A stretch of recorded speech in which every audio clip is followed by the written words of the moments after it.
Greg was at the microphone giving his speech when he said it. When we opened our joint account to help with the wedding, our account. I was sitting in the back row. Every invoice for this wedding had my name on it. Every single one. Let me back up. My daughter looked beautiful that day.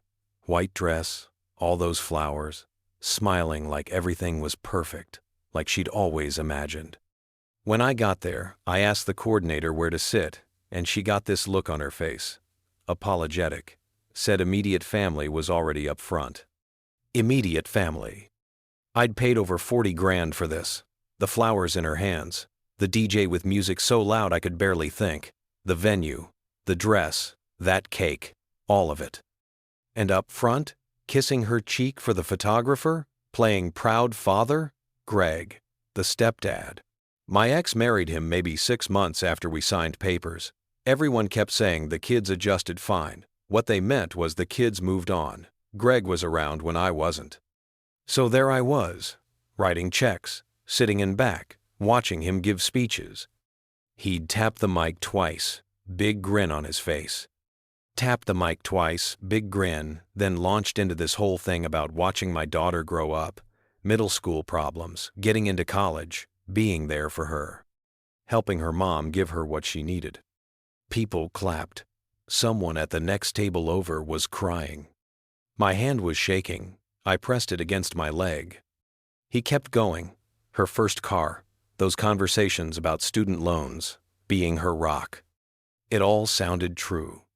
Every bit of it was something I'd paid for. Then he said, when we opened our joint account to help with the wedding, our account. Every invoice had my name on it, every wire transfer from my account. The florist called me 3 times about the arrangements. The caterer kept emailing me the headcount updates. But he said our account like it was the most natural thing. Woman at the next table leaned over to her husband. They're so generous, she whispered. I stood up, didn't plan it, just got up and walked out to the hallway where the music was muffled and stood there staring at the wall. My son found me there, face red, jaw clenched. Did you hear him? Yeah. I can't just sit there and... Don't, it's her day. He looked at me like I'd lost my mind, then went back inside. I should have known.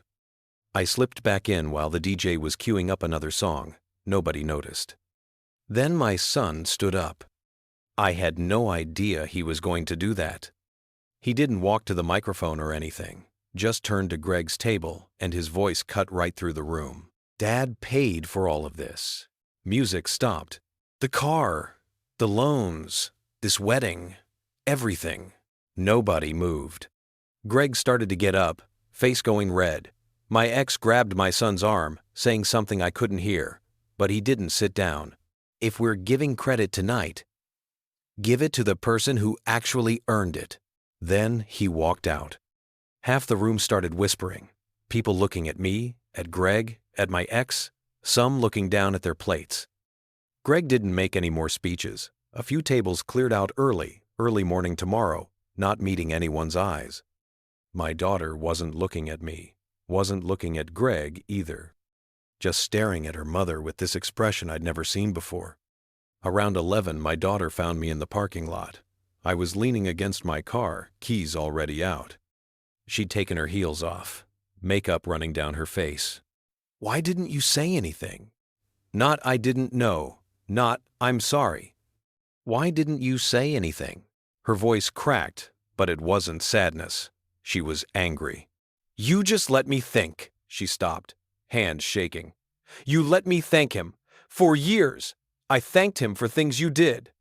I didn't want to make it about money. It was about money. That's what you don't get. She was really crying now. Do you know how stupid I feel? Do you know what this makes me look like? I didn't know what to say. She turned away, wiping her face with her hands. When she turned back, the anger was gone.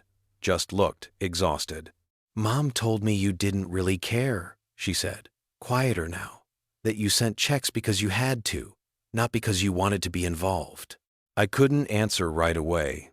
She made it sound like Greg was the one who actually showed up for me. Her voice broke again. And I believed her. She hugged me like she used to when she was little. But you can't fix this kind of thing with a hug. I don't know what to do now, she said. Me neither. Because I didn't.